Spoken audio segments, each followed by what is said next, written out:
ప్రభునందు మాకు అత్యంత ప్రియులైన దేవుని ప్రజలందరికీ ఈ ఉదయకాల శుభములు తెలియజేస్తున్నాను.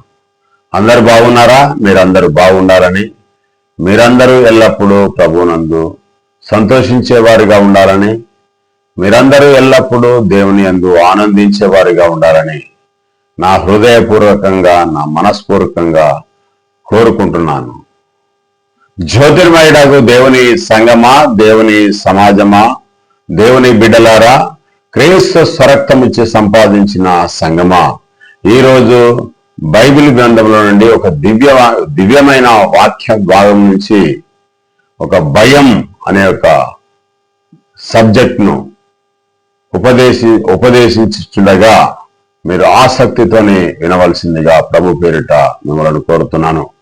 ఈ యొక్క కార్యక్రమము ఫేస్బుక్ ద్వారా, యూట్యూబ్ ద్వారా, వాట్సాప్ ద్వారా, ఇన్స్టాగ్రామ్ ద్వారా వింటున్న ప్రేక్షక మహాశయులందరికీ తండ్రి అయిన దేవుని నుండి, ప్రభు అయిన యేసుక్రీస్తు నుండి కృపా సమాధానములు మీకు కలుగునుగాక. ఈ యొక్క కార్యక్రమంలోనికి వెళ్లే ముందు చిన్న ప్రార్థనతో ఈ యొక్క కార్యక్రమాన్ని మొదలు పెడదాం. నాతో పాటు మీరు కూడా తలలు వంచి కళ్ళు మూసుకొని ప్రార్థనతో ఏకీభవించవలసిందిగా కోరుతున్నాను. మహాపరిశుద్ధుడైన మా ప్రియా పరలోకపు తండ్రి, నీ నామమునకెనలేని స్తుతులు స్తోత్రములు చెల్లించిన నాయనాని బిడ్డలకు తండ్రి భయం అనే యొక్క సబ్జెక్టును నేర్పించుచుండగా తండ్రి, ఏమైతే నాలో ఉంచి ఉన్నారో మాటలను నీ ఆత్మచేతనను అభిషేకించి ప్రతి ఒక్క మాట నీ బిడ్డలకు తెలియజేయాలని నువ్వు ఆశించి ఉన్నావు నాయన. తెలియజేస్తుండగా నన్ను నీ యొక్క కుమారుడైన క్రీస్తు యొక్క శివచాటను మరుగుపరిచి చెప్పాలనుకున్న ప్రతి ఒక్క మాట తండ్రి నీ బిడ్డలకు అర్థమయ్యేటట్టుగా తండ్రి వారికి వినగలిగే చెవులను, గ్రహించే హృదయాన్ని, ఆలోచించే జ్ఞానాన్ని దయచేయమని మా ప్రభువును మీ ప్రియ కుమారుడకు నజరేయుడైన యేసుక్రీస్తు దివ్యనామమున అడిగి వేడుకొని ప్రార్థిస్తున్నాం మా ప్రియా పరలోకపు తండ్రి, ఆమేన్. అందరికీ షలోం, అందరికీ వందనాలు. ప్రియమైన దేవుని బిడ్డలారా, భయం భయం భయం అనే ఒక సందేశాన్ని మనము నేర్చుకుంటున్నాం, పరిశీలిస్తున్నాం బైబిల్ గ్రంథంలో నుండి. కీర్తనకారుడు రాస్తున్నాడు కదా, 23వ అధ్యాయము 4వ వచనంలో, గాఢాంధకారపు లోయలో నేను సంచరించినను ఏ అపాయమునకు నేను భయపడను, నీవు నాకు తోడై ఉండువు, నీ దుడ్డుగారయ్యు నీ దండమును నన్ను ఆదరించును అనే యొక్క మాటను దావీదు గారు తెలియజేస్తా ఉన్నాడు. గాఢాంధకారపు లోయలో ఆయన అరణ్యంలో గొర్రెలను మేపుకొంచుండగా ఆ యొక్క దొంగల నుంచి భయం, ఆ యొక్క అరణ్యం లోపల ఆ యొక్క కొండ గుహల్లోనికి ఏదైనా గొర్రెలు వెళ్తే ఆ కొండ గుహల్లోకి వెళ్ళి ఆయన గొర్రెలను బయటికి తీసుకొని వచ్చే క్రమంలో లోపల అనేకమైన విష జంతువులు కూడా ఉంటాయి. వాటికి చూసి కూడా భయపడతారు చాలా మంది. కానీ దావీదు దేవుని యందు నమ్మిక ఉంచాడు, దేవుని యందు విశ్వాసం ఉంచాడు, దేవుని యొక్క వాక్యానుసారంగా జీవిస్తున్నాడు, దేవునికి తన మనసునిచ్చాడు, తన హృదయంలో దేవునికి ప్రతిష్ఠించుకున్నాడు, దేవుని చేత అభిషేకించబడ్డాడు. దేవుని యొక్క ఆత్మ కలిగిన వ్యక్తి కనుక దేవుడు నాకు తోడై ఉండగా, దేవుడు నాకు ఆశ్రయం, నాకు దుర్గమై ఉండగా నాకేం భయం అనేకటి ధీమా వ్యక్తం చేస్తున్నాడు. ప్రియమైన దేవుని పిల్లారా దావీదు గారు, మరి నీవు నేను ఆ విధమైన దేవునిపై నమ్మకం ఉంచుకొని, దేవునిపై విశ్వాసం ఉంచి ఆయనే సర్వము చేయగలడని, ఆయన యథార్థవంతుడు, ఆయన నమ్మకస్తుడు, ఆయన నాకు తోడై ఉంటాడు, ఆయన కుడి చేయి నా మీద ఉంటది అని నీవు ఎప్పుడైనా కానీ, ఏ సమయంలో కానీ, రాత్రి కానీ, ఉదయం కానీ, పగలు కానీ, ఏ కష్టం వచ్చినా, ఏ నష్టం వచ్చినా, ఏ ఇబ్బందులు వచ్చినా, ఎన్ని వ్యతిరేకతలు వచ్చినా నీవు కూడా ఆ యొక్క దావీదు వలె నువ్వు కూడా ధైర్యంగా ఉంటావా? ఒక్కసారి పరిశీలన చేసుకోవాల్సిందిగా ప్రభు పేరిట మీకు తెలియజేస్తున్నాను. ప్రియమైన దేవుని పిల్లరా, కొంతమంది ఏం చేస్తున్నారు, కొంతమంది ఏ విధంగా భయపడుతున్నారంటే, కొందరు సముద్రం దగ్గరికి వెళ్ళినప్పుడు ఆ నీటిని చూసి, ఆ అలను చూసి భయపడతారు. కొంతమంది వర్షానికి భయపడతారు. వర్షం బాగా భీకరమైన వర్షము, ఎడతెరిపి లేకుండా వర్షము, ఆ వర్షంలో ప్రయాణం చేసేటప్పుడు కానీ, ఆ వర్షాన్ని చూసినప్పుడు కానీ భయపడతారు. కొందరు అప్పులకి భయపడతారు. అప్పులు చేసి ఎవరైనా పీడిస్తారేమో, ఎవరు బాధపడతారేమో, ఇల్లును దోచుకుంటారేమో, ఇంటిని తాళాలు వేస్తారేమో అని అనేక విధాలుగా భయపడుతూ ఉంటారు. కొందరు మెట్లు ఎక్కాలంటే భయపడుతూ ఉంటారు. ప్రియమైన దేవుని పిల్లారా, మెట్లు ఎక్కాలంటే కాళ్ళు అరిగిపోయి, కాళ్ళల్లో గుజ్జుపోయి, శరీరంలో ఉన్న ఎముకలన్నీ కూడా బలహీనమైపోయి ఎక్కలేని పరిస్థితులలో ఉన్నప్పుడు ఆ మెట్లను చూసి భయపడుతూ ఉంటారు. దిగేటప్పుడు భయపడుతూ ఉంటారు. అదేవిధంగా చలికి భయపడతారు కొంతమంది. చలి, విపరీతమైన చలి, ఎక్కడైనా నరాలని బిగుసుకొచ్చి ఎక్కడైనా తట్టుకోలేక, చలి ఆపుకోలేక ఇట్లనే ప్రాణం విడిచిపోతామేమో వెచ్చదనం లేక అని చలికి భయపడే వాళ్ళు ఉన్నారు. కొంతమంది అగ్నికి భయపడతారు. ప్రియమైన దేవుని బిడ్డలారా, కొంతమంది అగ్నికి భయపడతారు. అగ్ని వచ్చి కాల్చేస్తుందేమోనని. ఇల్లు తగలబడినప్పుడు భయం.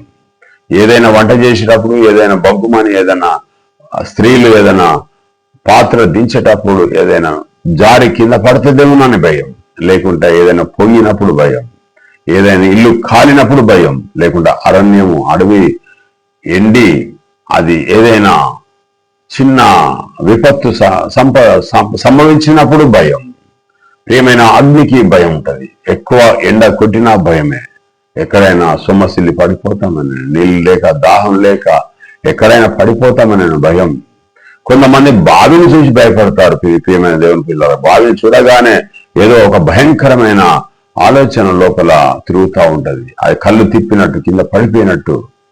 ఒక్కోసారి వర్షం వచ్చినప్పుడు కూడా ఆ వర్షం నీళ్లను చూసినప్పుడు మనం ఆ దారి నుంచి, దాంట్లో నుంచి మనం ఏదో పైనుంచి నడుచుకుంటూ పోయినట్టు, దాని నుంచి కొట్టుకుంటూ పోయినట్టుగా మనకు అనిపిస్తూ ఉంటది భయం. అది కాక ఇక కొంతమంది పురుగులను చూసి భయపడతారు. పురుగులను, సీతాకొక చిలుకలను, బొద్దింకలను చూసి భయపడతారు. చీమలను చూసి భయపడతారు. దోమలను చూసి భయపడతారు. ప్రియమైన దేవుని బిడ్డలారా, రకరకాలుగా పిల్లులను చూసి భయపడతారు. బల్లులను చూసి భయపడతారు. ఈగలను చూసి, దోమలను చూసి భయపడతారు. అవి ఏమో లోపలికి వచ్చి దూరి మనల్ని ఏమైనా ఇబ్బంది పెడతాయి, కరుస్తాయేమోను. వాటి వల్ల సెప్టిక్ అయింది, అనవసరంగా హాస్పిటల్ పాలైపోయి అనారోగ్యం పాలవుతారేమో, జనం వస్తుందేమోనని, పడక మీద పడతామోనని భయం. డబ్బులు ఖర్చు అవుతానే అన్న, లేకుంటే ఏదన్నా కూడితే రక్తం వెళ్తుందేనో, దాన్ని శరీరం అంతా కూడా అస్వస్థతకు గురవుతుంది అనేక విధంగా భయం. అనుదినము భయం, భయం, భయం. ప్రియమైన దేవుని పిల్లారా, కొందరు రాత్రి పడక మీద భయపడతారు. కొన్ని కళలు, దర్శనాలు ఏమో వచ్చినట్టుగా భయపడతా ఉంటారు. వారు భయపడ్డప్పుడు ఏదో ఒక బైబిల్ తీసుకొని వచ్చి తల కింద పెట్టుకుంటా ఉంటారు. దేవుడు నాకు తోడుకుంటాడని, వాక్యం నా పక్కకే ఉందని. బైబిల్ తెచ్చి ఆ యొక్క తల కింద పెట్టుకుంటే భయం పోతుందా? ప్రియమైన దేవుని బిడ్డలారా, అట్లా భయం పోదు.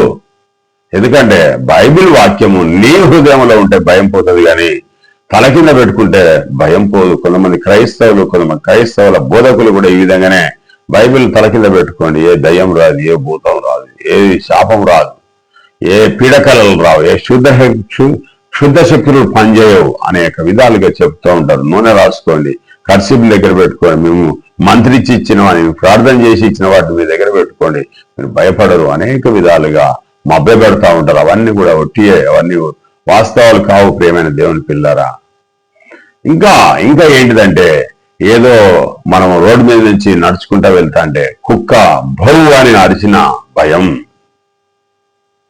ఏదైనా ఎద్దు వచ్చి పొడవడానికి వస్తే భయం, కాళ్ళ కింద ఏదైనా పురుగు మనకు ఇట్లా కాలుకి తగిలితే భయం, ఏదైనా ముళ్ళు వచ్చి కాలుకి గుచ్చితే భయం,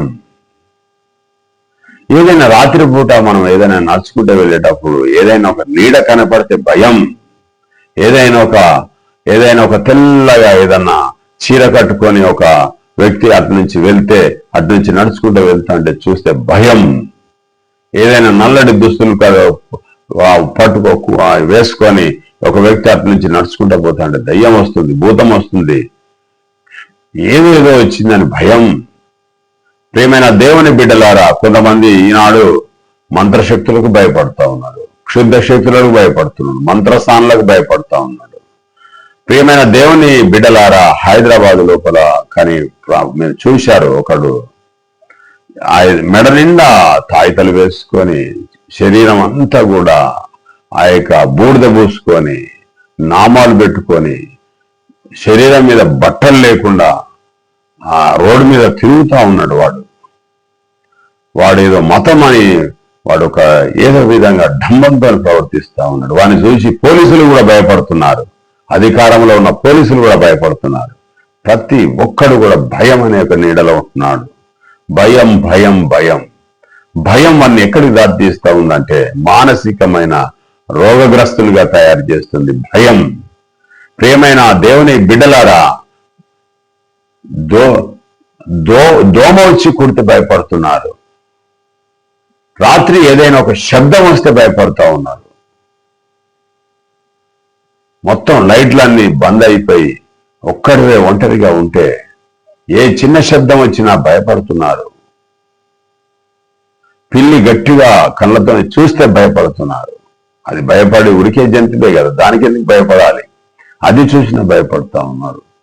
అరణ్యంలో పులి ఒకవేళ ఎదురుగా కనపడితే అసలు ఆ యొక్క చూపుతోనే భయపడి చచ్చిపోతా ఉన్నారు. యాక్సిడెంట్లో భయం, హాస్పిటల్లోకి పోతే భయం. భయం నీడలో ఉంటున్నానే నాడు జనమంతా. భర్త వదిలిపెడితే భయం, భార్య వదిలిపెడితే భయం, తల్లిదండ్రులు గద్దిస్తే భయం, హాస్పిటల్లో పడితే భయం. ప్రియమైన దేవుని బిడ్డలారా, పరీక్షలో ఫెయిల్ అయితే భయము, ఊరేసుకొని చచ్చిపోతా ఉన్నారు. డైవర్స్ ఇస్తే భయపడుతున్నారు ఎలా బతకాలని. పరీక్షలో తక్కువ మార్కులు వస్తే భయపడుతున్నారు. ఆర్థిక ఇబ్బందులు, అనారోగ్యం, అస్వస్థత వస్తే భయపడుతున్నారు. ప్రియమైన దేవుని బిడ్డలారా, ప్రతి ఒక్క విషయంలో భయపడుతున్నారు. ఏ విధంగా బ్రతుకుతామో, రాబోయే కాలం ఏ విధంగా ఉన్నదో, కరోనా వస్తే భయం, ఏదైనా ఒక బలమైన జబ్బు వస్తే భయం, చచ్చిపోతామని. ప్రియమైన దేవుని బిడ్డలారా, ఎందుకు భయపడాలి? దేవుడు శక్తియు ఇంద్రియ నిగ్రహములు గల ఆత్మని ఇచ్చని గాని పిరికితనం గల ఆత్మను మీకు ఇవ్వలేదు. రెండవ తిమోతికి రాసిన పత్రిక తెలియజేస్తా ఉన్నది. దేవుడు మనకు శక్తియు ఇంద్రియ నిగ్రహములు గల ఆత్మనే ఇచ్చని గాని పిరికితనం గల ఆత్మను మనకి ఇవ్వలేదు. ప్రియమైన దేవుని బిడలారా, ఒకసారి మనం ఆలోచన చేసినట్టు అర్థమవుతుంది. దేవుడు మనకు శక్తినిస్తున్నాడు, దేవుడు మనకు బలాన్ని ఇస్తున్నాడు, దేవుడు మనకు ఊపిరి కలుగజేస్తా ఉన్నాడు, దేవుడు మనల్ని బ్రతికిస్తా ఉన్నాడు, ఆయన చేయి పట్టి మనల్ని నడిపిస్తా ఉన్నాడు, మనకు జీవాన్ని ఇస్తూ ఉన్నాడు, మనకు ప్రేమ చూపుతా ఉన్నాడు. దేవుడు ప్రేమ చూపిన తర్వాత ఎవడైనా అడ్డగించగలరా? దయ్యము ముందట రెండు పనులు పెట్టుకొని, ఎత్తు పనులు పెట్టుకొని, పెద్ద కళ్ళు పెట్టుకొని, తెల్ల చీర కట్టుకొని, ఎంట్రకలను ఇరబోసుకొని, ఒక కాలు వెనక ఒక కాలు ముందు పెట్టుకొని నీ ముందట వికారంగా నవ్వుకుంటూ వస్తే భయపడతావు. అసలు అలాంటివి ఉన్నదా? నువ్వు ఊహించుకుంటే తప్పు. చెట్టు మీద ఏదైనా తెల్లటి వస్తువు కనబడితే భయం, తెల్లటి పదార్థం కనబడితే భయం. ఒక పిట్ట అరుస్తే, ఒక కోకిల అరుస్తే, ఒక గుడ్ల బువ్వ వచ్చి నీ మీద వాళ్తే, ఒక కాకి వచ్చి వాళ్తే భయపడుతున్నావు. ఎందుకు భయం నీకు? దేవుడు తోడుగా ఉండగా నీకెందుకు భయం? దావీదు చెప్తా ఉన్నాడు కదా, గాఢాంధకారపు లోయలో నేను సంచరించినను నాకు అపాయం ఏది రాదు, నాకు దేవుడు తోడుగా ఉన్నాడు, ఆయన దుడ్డు కర్ర ఆయన దండమును నన్ను ఆదరించును అంటా ఉన్నాడు. ప్రియమైన దేవుని బిడలారా, 2వ తిమోతిలకు రాసిన పత్రికలో దేవుడు శక్తియు ప్రేమయు ఇంద్రియ నిగ్రహములు గల ఆత్మని ఇచ్చని గాని పిరికితనం గల ఆత్మను మీకు ఇవ్వలేదు కదా. పిరికితనం అది చాలా భయంకరం. అది పిరికితనం. ఆలోచన శక్తి, జ్ఞాపక శక్తి, వివేచన శక్తి, జ్ఞానం సమస్తమును కూడా దేవుని యుద్ధ నుండి వస్తుంది. ప్రియమైన దేవుని పిల్లారా, దేవుడు తోడై ఉండగా, సర్వ సృష్టిని కలగజేసిన దేవుడే మనకు తోడు ఉండగా, మనం ఈ ప్రకృతిలో సంభవించే విషయాలను చూసి ఎందుకు భయపడాలి? షడ్రకు, మేషకు, అబేద్నెగోలను ఆ యొక్క అగ్నిగుండంలో పడవేసినప్పుడు భయపడ్డారా? ఒకసారి ఆలోచన చేయండి. షడ్రకు మేషకు అబేద్నెగో ఏమంటున్నారు?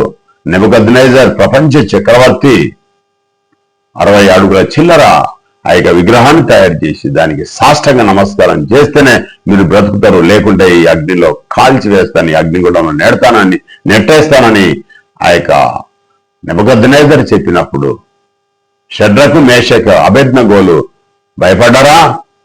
దేవుని యొక్క వాక్యం వారికి తోడుగా ఉంది, దేవుడు వారికి తోడుగా ఉన్నారు కనుక వారు ఏమంటున్నారంటే, దేవుడు శక్తి ప్రేమ ఇచ్చాడు మాకు, దేవుడు కాపాడుతాడు.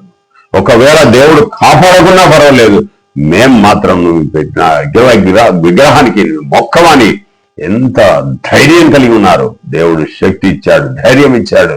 మరి నువ్వెందుకు భయపడుతున్నావు? వీటన్నిటికీ ప్రాణాలనైనా తెగించి దానిలో నెట్టేస్తే వాళ్ళు సాష్టంగా నమస్కారం చేయలేదు, కానీ దేవునికి తమ జీవితాలను సమర్పించుకోవడం ద్వారా ఆ షడ్రకు మేషకు అబేద్నెగోలతోని దేవుడు తోడుగా ఉన్నాడు. దేవుని యొక్క దూత వారికి తోడుగా ఉండి 4 అయ్యారు. నెబుకద్నెజర్ బయటికి రండి అని బయటికి తీసుకొని, పరలోకంలో ఉన్న దేవుడు యెహోవా దేవుడు గొప్పవాడు, ఆయన సృష్టికర్త అని ఆయనకే నమస్కారం, సాష్టాంగ నమస్కారము నెబుకద్నెజర్ చేశాడు. ప్రపంచం లోపల ఉన్న ముఖ్య చక్రవర్తులలో నెబుకద్నెజర్ చక్రవర్తి దేవునికి సాష్టాంగ నమస్కారం చేశాడు. రాజు అయితేంది, వాడు ఎవడైతేంది, ఎందుకు భయపడాలి? దేవుడు మనకు తోడుగా ఉండగా. నీటిని చూసి భయపడుతున్నావా? అగ్నిని చూసి భయపడుతున్నావా? దోమను చూసి భయపడుతున్నావా? ఈగను చూసి భయపడుతున్నావా? పిల్లిని చూసి, బలిని చూసి భయపడుతున్నావా? అప్పుల బాధను చూసి భయపడుతున్నావా? రోగాన్ని చూసి భయపడుతున్నావా? ఈ యొక్క తిప్పేసిన బజార్ 4 బాటలలో తిప్పేసిన గుమ్మడికాయలను, కొబ్బరికాయలను, నిమ్మకాయలను చూసి భయపడుతున్నావా? రాత్రి కళలో ఏదైనా ఒక రూపం కనబడితే భయపడుతున్నావా? ఎందుకు భయపడాలి? ప్రియమైన దేవుని పిల్లల, మనకి ఏదైనా ఈవియో వరమును ప్రతి పరలోక సంబంధమైనది దేవుని వద్ద నుండి వస్తుంది కదా. మనకు శక్తి ప్రేమ అన్ని కూడా దేవుని ఎంతో వస్తుంది. దేవుడు సర్వంతర్యామి, అన్ని చోట్ల ఉంటాడు. నీలో ఉంటాడు, నాలో ఉంటాడు, మన హృదయంలో ఉంటాడు. నీతోని తోడుగుండా, నీ హృదయంలో ఉండగా నీకేం భయం? ప్రియమైన దేవుని పిల్లలారా, ఇంకా మనం మాట్లాడుకుందాం. మనము భయం భయం భయం అంటే ఆందోళన. భయం అంటే ఏంటిదంటే ప్రియమైన దేవుని పిల్లారా, ఆందోళన లేకుంటే సంకోచం, ఏదైనా ప్రమాదం వస్తుందని భయం. ధైర్యం లేనిది భయం అంటే, భీతి కలిగించేది భయం. వీటన్నిటికీ కారణం ఏమిటి అనంటే, దేవుని యందు భయభక్తులు కలిగి ఉండకపోవడమే భయం.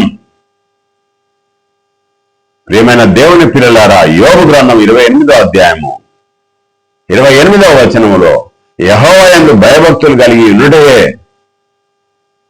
జ్ఞానమునకు మూలం, చెడుతనమును విసర్జించుటయే వివేకమనియు, దుష్టత్వం విడుచుటయే వివేకమనియో దేవుడు నరులకు సెలవిచ్చాడు. ప్రియమైన దేవుని పిల్లారా, యోబు గ్రంథం 28వ అధ్యాయము 28వ వచనము ఒకసారి చదువుకుందాం. 28వ అధ్యాయం 28వ వచనము, యెహోవా యందు భయభక్తులయే జ్ఞానమనియు, దుష్టత్వం విడుచుటయే విజ్ఞానమనియు దేవుడు నరులకు సెలవిచ్చెను. చెడుతనం విసర్జిస్తే నువ్వు అసలు భయపడవలసిన అవసరమే లేదు. ప్రియమైన దేవుని పిల్లారా, చెడుతనం విసర్జించాలి, మంచితనాన్ని స్వీకరించాలి. చెడుతనం ఉంటే ఖచ్చితంగా భయమే. ఒక దొంగతనం చేస్తే వాని యొక్క శరీరం మీద ఉన్న రోమాలు లేచి నిలబడతాయి. పోలీసులు కనబడితే భయం అనేది లోపలికి చొచ్చుద్ది. వాని యొక్క ఫేస్ కట్ బట్టి ఆ యొక్క పోలీసులు వాడిని దొరకబట్టుకొని లోపలికి తీసుకెళ్లి కొట్టి వాని మీద అనేకమైన కేసులు మోపి వాన్ని కోర్టుకు తీసుకొని వెళ్ళి కోర్టు నుంచి సెంట్రల్ జైలుకి పంపిస్తారు. భయం. చెడుతనం చేస్తే భయం. ఒక వ్యభిచారం చేస్తే పాపం, ఒక పాపం చేస్తే పాపం. ఇతరుల సొమ్మును దొంగతనం చేస్తే పాపం, ఇతరుల సొమ్మును ఆశిస్తే పాపం, తనది కాని ఇతరుల దోచుకుంటే పాపం. ఆ పాపం వలన ఏమొస్తుంది అంటే మరణం వస్తుంది. అదే భయం. ప్రియమైన దేవుని పిల్లరా, భయం అంటే ఏంటిదంటే ఇంగ్లీష్ లో ఫియర్. లేక ఆందోళన, లేకుంటే సంకోచం, లేకుంటే ప్రమాదం వలన వచ్చే భయం, ధైర్యం కానిది భయం, దిగులు పడేది భయం, భీతి కలిగించేది భయం. ప్రియమైన దేవుని పిల్లారా, మొదటి యోహాను 1వ అధ్యాయం 5వ వచనంలో దేవుడు వెలుగై ఉన్నాడు, ఆయన యందు చీకటి ఎంత మాత్రం లేదు, దేవుని యొద్ద ఏ పాపం లేదు, దేవుడు పవిత్రుడు, దేవుడు పరిశుద్ధుడు, దేవుడు నీతిమంతుడు, దేవుడు న్యాయవంతుడు. దీనికి విరుద్ధంగా ఎవరైతే ప్రవర్తిస్తాడో ఈ భూమి మీద ఈ యొక్క దేహంలో ఉన్నప్పుడు ప్రతి దానికి భయపడవలసిన ఆవశ్యకత ఏర్పడుతుంది. ప్రియమైన దేవుని పిల్లరా, దేవుడు వెలుగై ఉన్నాడు. వెలుగు ఫలం ఏంటిదంటే నీతి సత్యం. ఎవరైతే అవలంబించకుండా అన్యాయంగా ఎవరినైతే డబ్బు దోచుకుంటారో, ఈనాడు గవర్నమెంట్ ఉద్యోగులలో ఎంత దారుణమైన పరిస్థితి ఉన్నది ప్రియా దేవుని బిడ్డలారా. భయంకరమైన దోపిడీ, లంచాలు. వాడికి వచ్చే 60,000 జీతం, 70,000 జీతం కాకుండా వాడు అన్యాయంగా డబ్బులను దోచుకుంటున్నాడు. గవర్నమెంట్ నుంచి వచ్చే ప్రతి ఒక్క వస్తువులను వాడి యొక్క దుర్వినియోగ పాలు చేసుకుంటూ వచ్చిన వాటిని అమ్ముకొని తన జేబుల్లో వేసుకుంటున్నారు. ప్రియమైన దేవుని పిల్లారా, మోసం, దగ, కుట్ర, ప్రజలకు రావాల్సిన సొమ్మును వారి యొక్క జేబులలోకి వేసుకుంటున్నారు. లంచం లేదా కంచం నిండదు. అలాంటి భయంకరమైన పరిస్థితుల్లో గవర్నమెంట్ ఉద్యోగస్తున్నారు, పోలీసులు కానీ, లేకుంటే రెవెన్యూ డిపార్ట్మెంట్ కానీ, లేకుంటే ఏదైనా కానీ, ఏ ఒక్క వ్యవస్థ చూసినా కానీ భ్రష్టు పట్టిపోయింది. వాళ్ళందరికీ కూడా భయం గుప్పిట్లో ఉన్నారు. ఎవరు వచ్చి మమ్మల్ని దాడి చేస్తారేమో, మమ్మల్ని పోలీసులు పట్టుకుపోతారేమోనని రాత్రి పగళ్ళు డబ్బు సంచులలో పెట్టుకొని, బీరోలలో పెట్టుకొని, పరుపుల కింద పెట్టుకొని, ఈనాడు కొంతమంది దొంగ బోధకులు అన్యాయంగా ఫారెన్ నుంచి వచ్చే డబ్బులను తీసుకొని వచ్చి ప్రజలకు సేవ చేస్తున్నామని చెప్పి ఆ యొక్క పరుపుల కింద పెట్టుకొని అక్కడ ఎన్నో విధాలుగా దొంగలుగా తయారయ్యారు. వారికి భయం, చట్టం ఎక్కడ శిక్షిస్తుందోనని దేవుడు చూస్తా ఉన్నాడు. దేవుడు నిన్ను నీ యొక్క ఆలోచన చూస్తా ఉన్నాడు. నీ మాట రాకముందుకే దేవునికి తెలుసు. నువ్వు క్రియ చేయకముందుకే దేవునికి తెలుసు. నువ్వు నడిచేది తెలుసు, నువ్వు కూర్చున్నది తెలుసు, నువ్వు లేచేది తెలుసు. దేవుని దృష్టిలో పడుట భయంకరం. ప్రియమైన దేవుని బిడ్డలారా, దేవుని దృష్టిలో పడకండి. వందల కోట్ల సీసీ కెమెరాలు పెట్టినా అంతకంటే ఎక్కువ చూపు కలిగిన వ్యక్తి ఆకాశం నుంచి పరిశీలన చేస్తున్నాడు దేవుడు. మనుషుల నుంచి తప్పించుకుంటావేమో, నువ్వు అన్యాయంగా సంపాదించుకున్న బిల్డింగ్లు, కార్లు, నీకు బలగం ఉన్నదని రెచ్చిపోతున్నావా, విరవీగుతున్నావా, వాటన్నిటి నుంచి భయం వస్తుంది, దేవుడు శిక్షిస్తాడని. షడ్రకు, మేషకు అంతే గొప్పవాళ్ళు కాదు నువ్వు దౌర్భాగ్యునివి, నువ్వు దుష్టుని సంబంధివి. అన్యాయంగా సంపాదించుకునే ప్రతి వానికి హెచ్చరిక చేస్తున్నాను దేవుని యొక్క వాక్యం ద్వారా.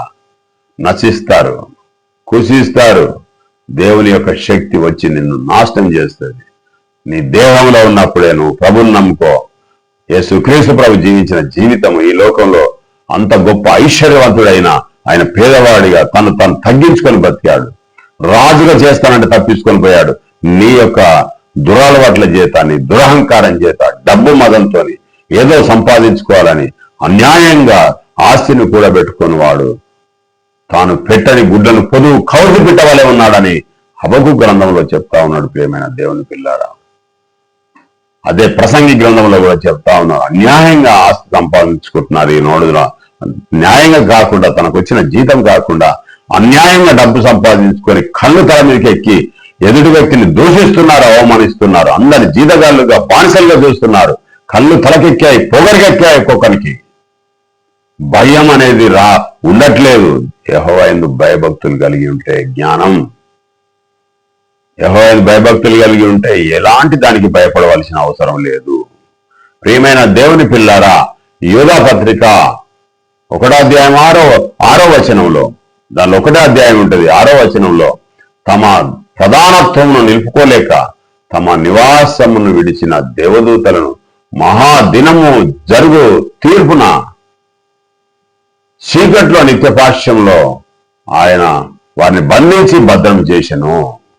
ప్రియమైన దేవుని పిల్లరా, ఇక్కడ చెప్పే విషయం ఏంటిదంటే ప్రధానత్వమును నిలుపుకోలేక తమ నివాస స్థలమును విడిచిన దేవదూతలను మహాదినము జరుగు తీర్పు వరకు కట్టిక చీకటి నిత్య పాశములలో ఆయన బంధించి భద్రం చేశాను. ప్రియమైన దేవుని పిల్ల, దీనికి అర్థం ఏంటిదంటే, అధికారులుగా, ప్రధానులుగా, గొప్ప గొప్ప రాష్ట్రపతులుగా, ప్రధానమంత్రులుగా వారి స్థానాలలో వారి యొక్క అధికార పీఠాల మీద దేవుడైన యెహోవా, తండ్రి అయిన దేవుడు ఆ యొక్క పీఠాల మీద కూర్చోబెడితే వారు అన్యాయంగా ప్రవర్తించి నీతిని కాని దాన్ని, సత్యం కాని దాన్ని, ఏదైతే దేవునికి ఇష్టం లేని పరిపాలన చేసి ప్రజలను ఇబ్బంది పెట్టి ప్రజలను దోచుకొని ప్రజల మీద అనేకమైన పన్నులు వేసి గవర్నమెంట్ యొక్క ఆస్తులన్నింటినీ వాళ్ళ జేబులలో వేసుకుంటున్నారో, ప్రజలందరినీ ఇబ్బంది పెట్టి ఆ యొక్క ఇనుప సంఖ్యల చేత ఎవడైతే బాధిస్తున్నాడో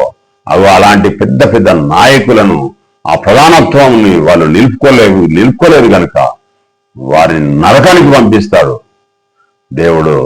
ఇక ఎప్పుడు కూడా నరకంలో ఉండి సావాల్సిందే వాడు. ఇక వాళ్ళ గురించి దేవుడు చెప్తా ఉన్నాడు ఇక్కడ.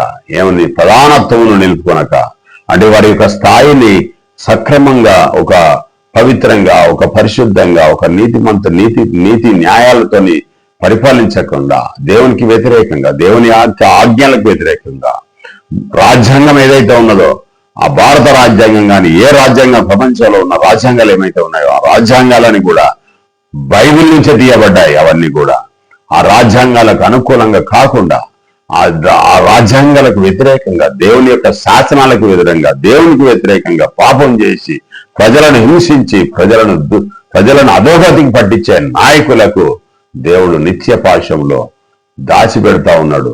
యేసుక్రీస్తు ప్రభు రెండవసారి వచ్చినప్పుడు వాళ్ళందరికీ కూడా నరక శిక్ష ఉంటది. ప్రియమైన దేవుని పిల్లవాడు బ్రతకరు, వారి నిత్య జీవనంకి రారు. ఈ లోకంలో ఉన్నది శాశ్వతం కాదు. ఈ లోకంలో, ఈ దేహంలో ఉన్నప్పుడే వాడు ప్రధానమంత్రి గాని, వాడు రాష్ట్రపతి గాని, వాడు ఇంకా ఐక్యరాజ్య సమితి లోపల ఆ యొక్క చైర్మన్ అయినా గాని, ప్రధాన అధ్యక్షుడు గాని, ఎవ్వడు పాపం చేసినా దేవుడు వదిలిపెట్టాడు. వారును మనలాంటి వారే అని ఆ యొక్క పాతాళంలో అనుకుంటారు. ప్రియమైన మీరు కూడా వచ్చారా ఇక్కడికి అనే ఒక విషయాన్ని యెషయా గ్రంథం 9వ అధ్యాయం తెలియజేస్తా ఉన్నాడు. ప్రియమైన 14వ అధ్యాయం 9వ వచనం తెలియజేస్తా ఉన్నారు. ఎవడైతే అందరూ కూడా నరకానికి పారిపోవాల్సిందే, దళ పడిపోవాల్సిందే. ప్రియమైన దేవుని పిల్లారా, మనకు సామెతల గ్రంథం 4వ అధ్యాయం 19వ వచనంలో భక్తిహీనుల మార్గము గాఢంధకారము అంటా ఉన్నాడు. ఇక్కడ సామెతలు రాసిన సొలొమోను గారు భక్తిహీనులు అంటే దేవుని యందు భయభక్తులు లేకుండా, భక్తి కలిగిన వారమని భక్తిని ఆశ్రయించకుండా, భక్తిలో ఉండకుండా, భక్తిహీనంగా లోకానుసారంగా జీవించే ప్రతి ఒక్కరికి కూడా గాఢంధకారం. అక్కడ ఏముంటది అంటే భయం ఉంటది. ప్రియమైన దేవుని పిల్లారా, భయం గుప్పెట్లో అక్కడ పాతాళంలో అగ్ని ఆరదు, పురుగు చావదు, అక్కడ ఏడుపును పండ్లు కొరుకుటై ఉంటదని యేసుక్రీస్తు ప్రభు చెప్పాడు కదా. భయం ఆ భయం నుంచి తప్పించుకోవాలంటే దేవుని యందు భయభక్తులు కలిగి ఉండి చెడుతనాన్ని విసర్జించితే దేవుడు నీకు వివేకాన్ని అనుగ్రహిస్తాడు, దేవుడు నీకు జ్ఞానాన్ని దయచేస్తాడు. ప్రియమైన దేవుని పిల్లారా, లూకా 16వ అధ్యాయము 24వ వచనంలో ఒక మాటను మనం పరిశీలన చేద్దాం. నేను ఈ అగ్నిజ్వాలలో యాతన పడుచున్నాను, కేకలు వేసి చెప్పాను. అగ్నిజ్వాలలలో వాడు ధనవంతుడు ఈ లోకంలో సుఖాలు అనుభవించాడు. రోజుకు 2 రకాల డ్రెస్సులు, షూట్స్ వేసుకొని ఎంతో ఆడంబరంగా, ఎంతో గర్వంగా, ఎంతో ఠీవిగా, తనకున్న డబ్బు చేత, తనకు అధికారం చేత, ఖండబలంతో, అధికార బలంతో పేదవాళ్ళను దగ్గర తీయకుండా, పేదవాళ్ళకు సహాయం చేయకుండా, దేవుని పిల్లలను కూడా విమర్శించుకుంటూ, వారిని లెక్క చేయకుండా, శరీర సంబంధమైన లోకాశ, నేత్రాశ, జీవముడంతో వాడు బ్రతకడం ద్వారా వాడు అగ్నిలో కాల్తా ఉన్నాడు. అక్కడ నాకు ఒక 5 సహోదరులు ఉన్నారు, వారైనా రక్షించాలి, వారికైనా వాక్యం తెలియజేయండి. ఇక్కడ నుంచి అగ్ని ఇక్కడ అబ్రహాం రోమున ఉన్న ఇక లాజర్ను భూమిని పంపించిన ఇక 5 సహోదరులకు తెలియజేయండి సమాచారం. ఇక్కడికి రాకుండా వాళ్ళు కాపాడబడతారని ఆ యొక్క ధనవంతుడు అగ్నిగుండంలో కాల్చు చెప్తున్నట్టుగా యేసుక్రీస్తు ప్రభు చెప్తున్నాడు. ప్రియమైన దేవుని బిడ్డలారా, అగ్నిగుండం చాలా భయంకరంగా ఉంటుంది. అక్కడ భయం, పండ్లు కొరుకుట, శాపం ఉంటది. అక్కడ ఏడుపు, పండ్లు కొరుకుట ఉంటది.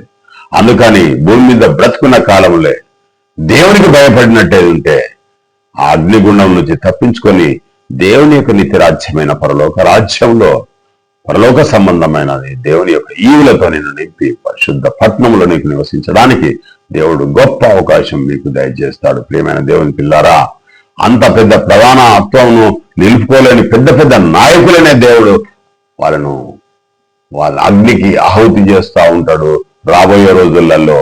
ఎంత గొప్ప విషయాలు మనం మాట్లాడుకుంటున్నాం ప్రియమైన దేవునికి వెళ్ళారా. భయం. యెహోషువ అనే ఒక వ్యక్తి మీకు తెలుసా? మోషే గారి యొక్క నాయకత్వం అయిపోయిన తర్వాత, మోషే పిస్గా కొండ మీద చనిపోయిన తర్వాత యెహోషువ యొక్క నాయకత్వంలో దేవుడు ఆయనకు అధికారం ఇచ్చి ఇశ్రాయేలీల 20 లక్షల జనాంగాన్ని యెహోషువ నడిపించాడు. ఆ యొక్క యెహోషువ నాయకత్వంలో మోషే తర్వాత నాయకత్వం యెహోషువ తీసుకున్నాడు. యుద్ధ వీరుడు యెహోషువ అంటే. ప్రియమైన దేవుని బిడ్డలారా, దేవుడైన యెహోవాను విరోధంగా నేను పాపం చేసినాను అంటున్నాడు ఆకాను. యెహోషువ ఆ యొక్క యెరికో కోటను జయించిన తర్వాత ఆ యొక్క 7 మార్లు రోజుకొకసారి ఆ యొక్క ప్రధాన యాజకులు గాని అక్కడున్న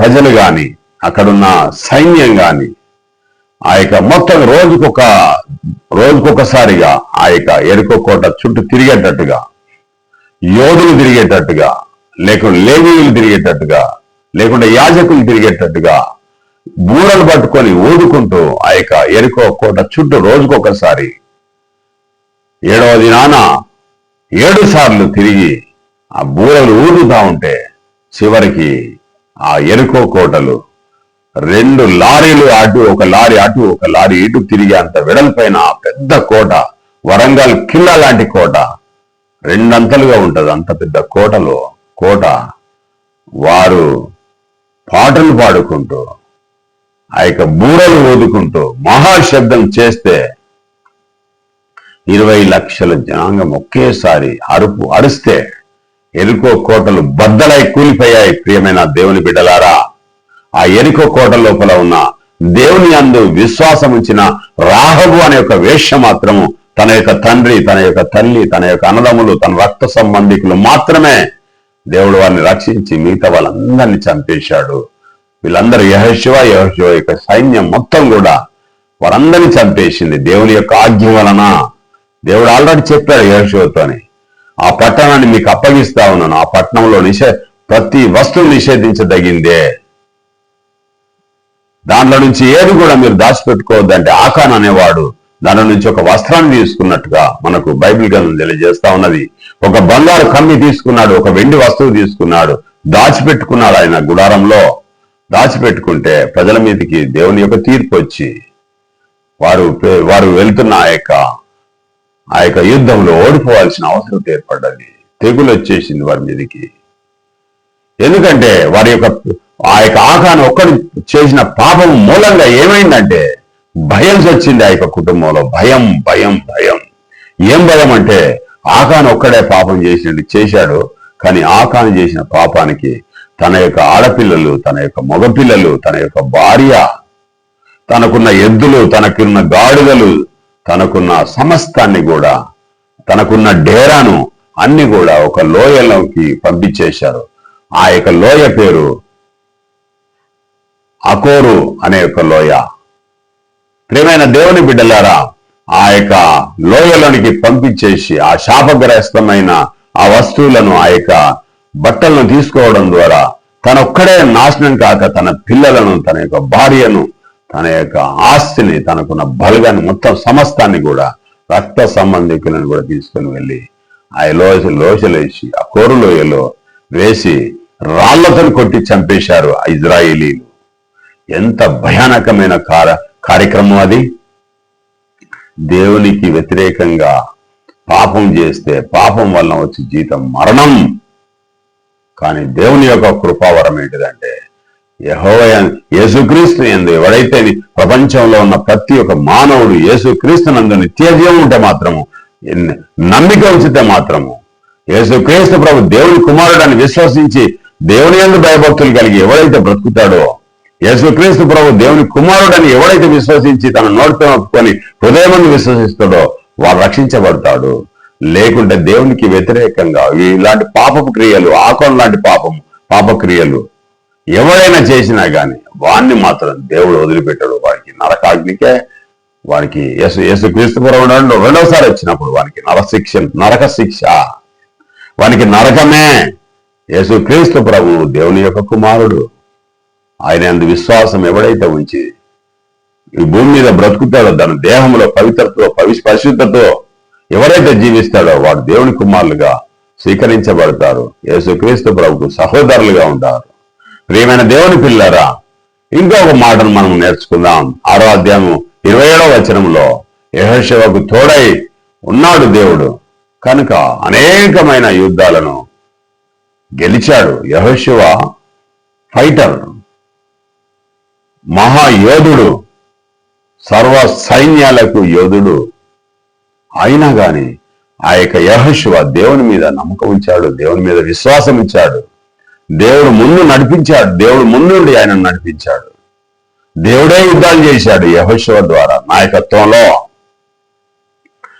యెహోవా యందు భయభక్తులు కలిగి ఆయన మీద ఆనుకోవడం ద్వారా దేవుడు ఆయనకు తోడుగా ఉన్నాడు. ప్రియమైన దేవుని పిల్లారా, ఈనాడు మరి నేను కూడా మరి దేవుని యందు భయభక్తులు కలిగి ఆయన చెప్పే మాటల ప్రకారంగా జీవిస్తున్నామా?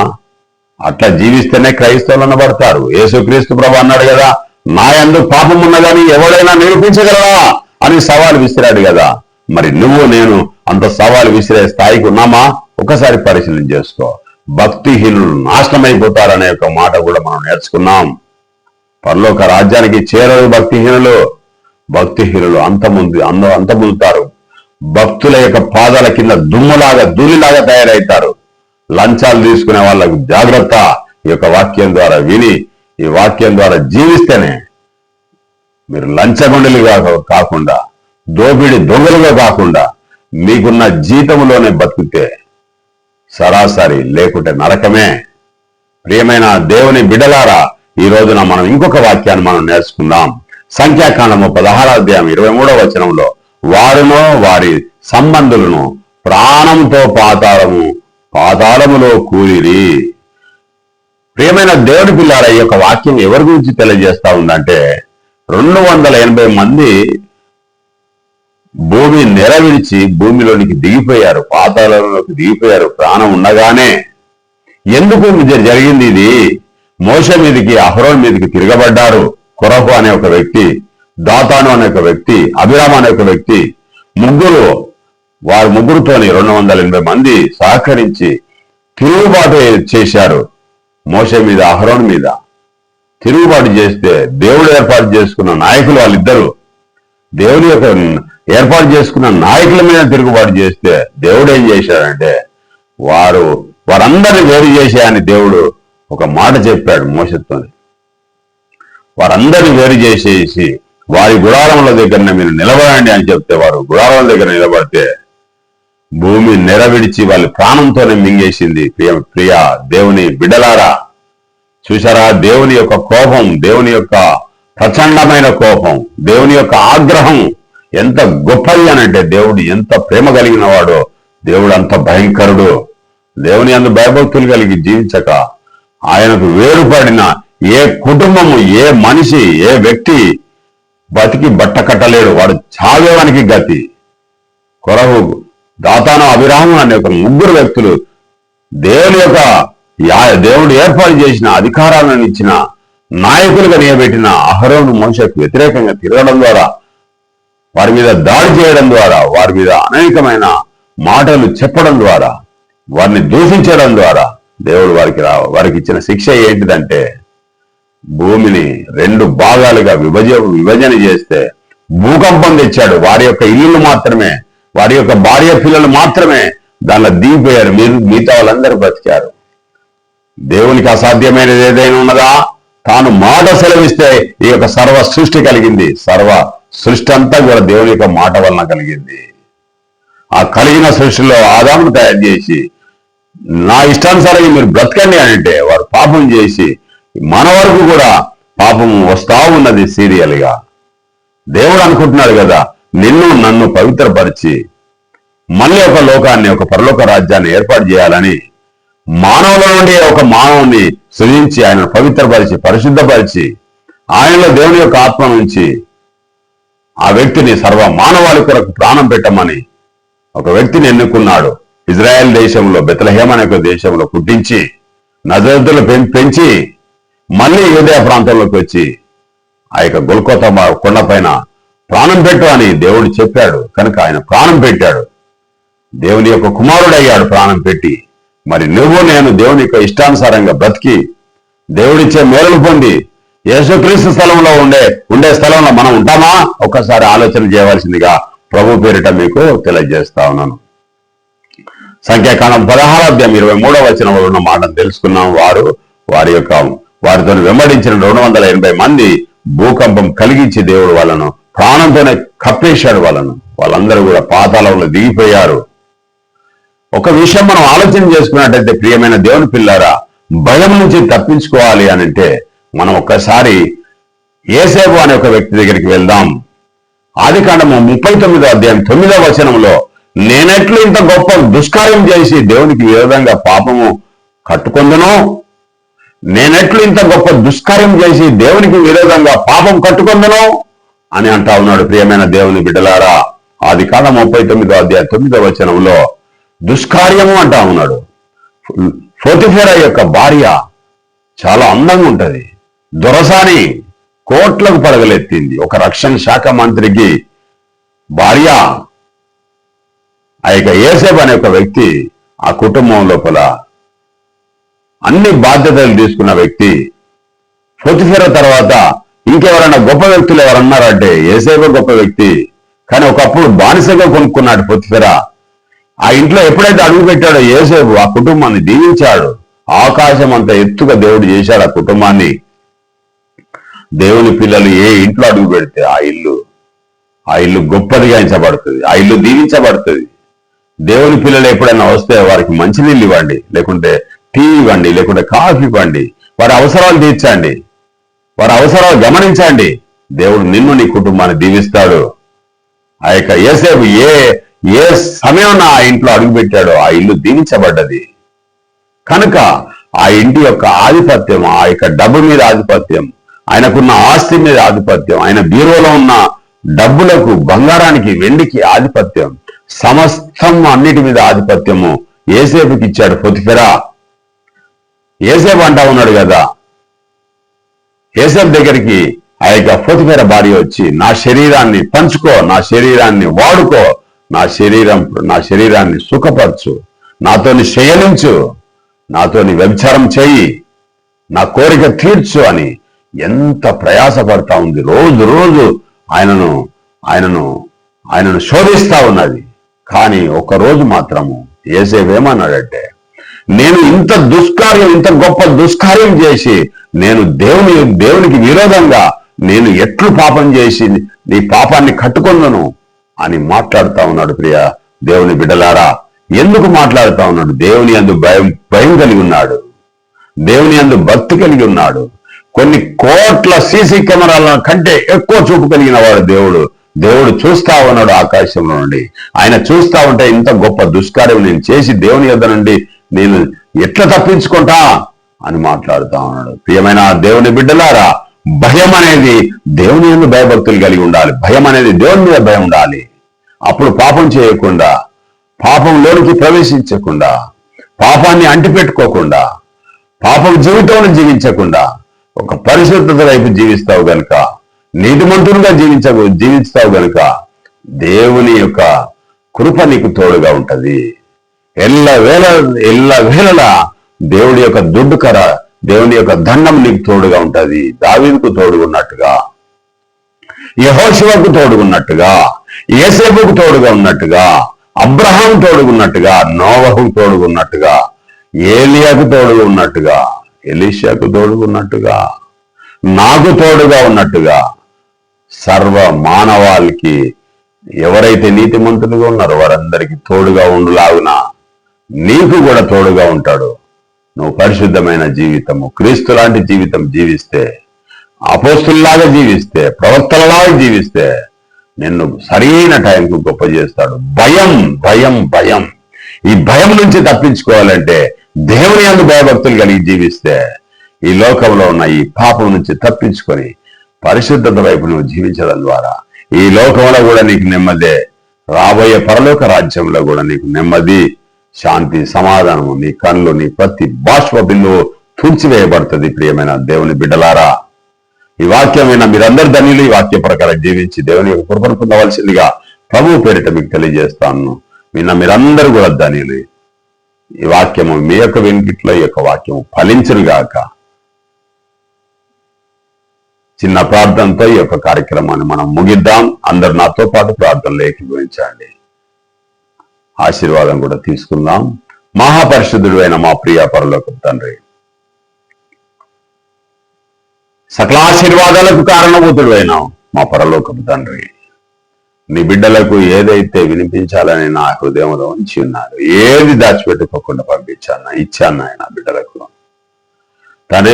వారి జీవితం లోపల తండ్రి ఎలాంటి ఇప్పటివరకైతే ఏమైతే ఉన్నాయో తండ్రి, క్రీస్తు పూర్వం క్రీస్తు శకం లాగా ఏ విధంగానైతే ఉన్నాయో ఇప్పటి నుంచి ఏదైతే మాట నా ద్వారా తండ్రి నా హృదయంలో ఇచ్చిన మాటలు నీ బిడ్డలకు నేర్పించినారో ఇదే సమయం నుంచి తండ్రి ఇది విన్న వెంటనే వారి జీవితాలను మార్చుకొని ఒక పవిత్రత వైపు, ఒక పరిశుద్ధత వైపు, ఒక క్రీస్తు అడుగుజాడల వైపు నడుచుకునేలాగా సాయం చేయమని, పాపపు జీవితాన్నంతా ఒప్పుకొని పశ్చాత్తాపడి క్రీస్తులోనికి వచ్చి బాప్తిసం తీసుకొని రక్షణలో ఉండి తండ్రి నీ కుమారుడైన యేసు క్రీస్తు ప్రభు రెండవ రాకడ గురించి ఎదురు చూస్తూ నీ అందు భయభక్తులు కలిగి జీవించి ఈ లోకంలో తండ్రి ఎలాంటి భయం లేకుండా ధైర్యంగానైనా సింహ పిల్లలు లేపగలవై ఆకలి కొను గాని యెహోవాను ఆశ్రయించి వారు ఏ మేలును కొలువై ఉండరని చెప్పిన మాట ప్రకారంగా శక్తియు ఇంద్రియ నిగ్రహములు ఆత్మన ఇయ్యాలని ప్రార్థిస్తూ కొద్ది మాటలు మా ప్రభువును మీ ప్రియకుమారుడు నజరేయుడగు యేసుక్రీస్తు దివ్యనామమున అడిగి వేడుకొని ప్రార్థిస్తున్నాం మా ప్రియా పరలోకపు తండ్రి.